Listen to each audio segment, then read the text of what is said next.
Good morning छात्रों। आज हम पढ़ेंगे विसर्ग संधि। इससे पहले दोनों संधियाँ पढ़ चुके हैं, स्वर संधि और व्यंजन संधि। विसर्ग संधि की परिभाषा है विसर्गस्य स्थाने किमपि परिवर्तनं भवति तदा सह विसर्ग संधि है भवति। विसर्गस्य का अर्थ है विसर्ग के स्थाने यानी स्थान पर किमपि यानी कोई भी परिवर्तन यानी परिवर्तन भवति यानी होता है, तदा यानी वह है, तब से यानी वह है, विसर्ग संधि भवति विसर्ग संधि होती है। अर्थात हिंदी में ये होगा कि विसर्ग के स्थान पर कोई भी परिवर्तन होता है तब वह विसर्ग संधि कहलाती है। अब देखो, विसर्ग के स्थान पर मुख्य रूप से 3 परिवर्तन देखे जाते हैं। विसर्ग के स्थान पर जब ऊ होगा तो उत्व होगी, जब स होगा तो सत्व होगी, और जब विसर्ग के स्थान पर रे आदेश हो जाएगा तो ऋत्व विसर्ग संधि हो जाएगी। अब देखो, सामान्य सी बात यह है कि विसर्ग आएगा और विसर्ग के स्थान पर जो परिवर्तन होगा उसी के नाम से वह संधि जानी जाएगी, अर्थात उसी के नाम से वह संधि होगी। अब इसमें पहला पार्ट है उत्व विसर्ग संधि। सूत्र है अतोर और प्लुताद प्लुते। अतोर और प्लुताद प्लुते का अर्थ विसर्ग से पहले है और विसर्ग के बाद ऐसे लिया जाता है। अर्थात ये कंपटीशन जो एग्ज़ाम होते हैं उसमें काम आते हैं, बाकी 9-10th के लेवल तक इनकी इतनी ज़रूरत नहीं है।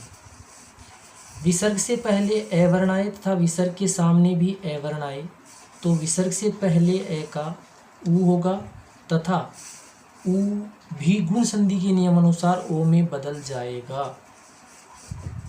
अर्थात विसर्ग से पहले ए का विसर्ग सहित क्या हो जाएगा, ऊ होगा। उसके बाद में ऊ गुण संधि के नियम अनुसार क्या बन जाएगा, ओ बन जाएगा। तो इस प्रकार से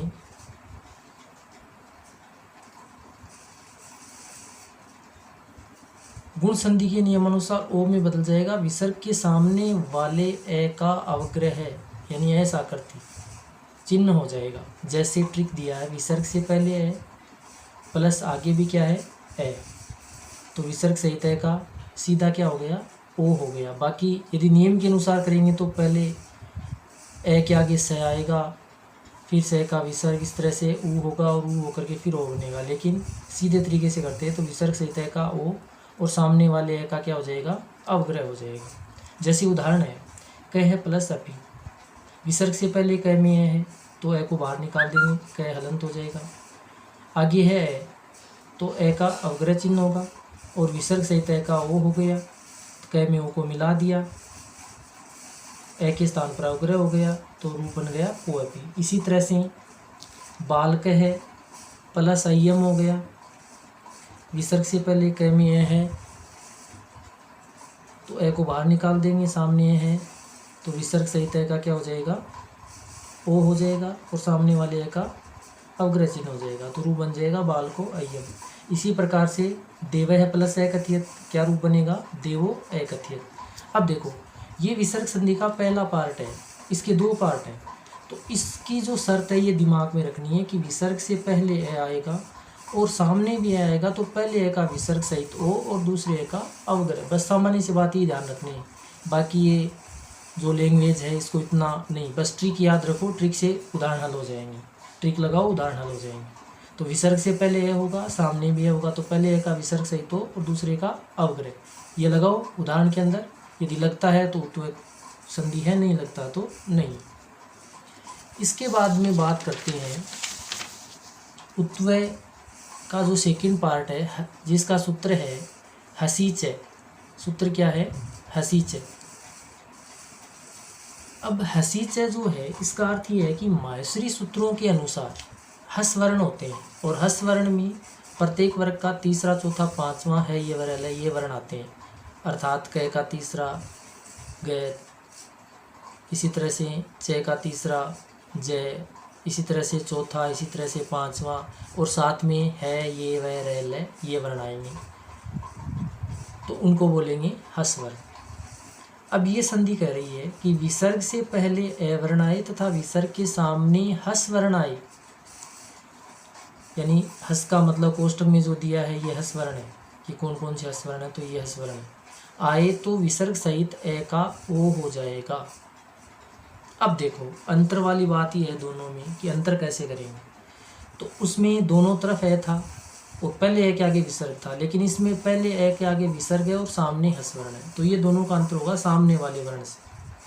तो विसर्ग से पहले जैसे ट्रिक है इसमें, विसर्ग से पहले क्या है ए और सामने है हस्व वर्ण।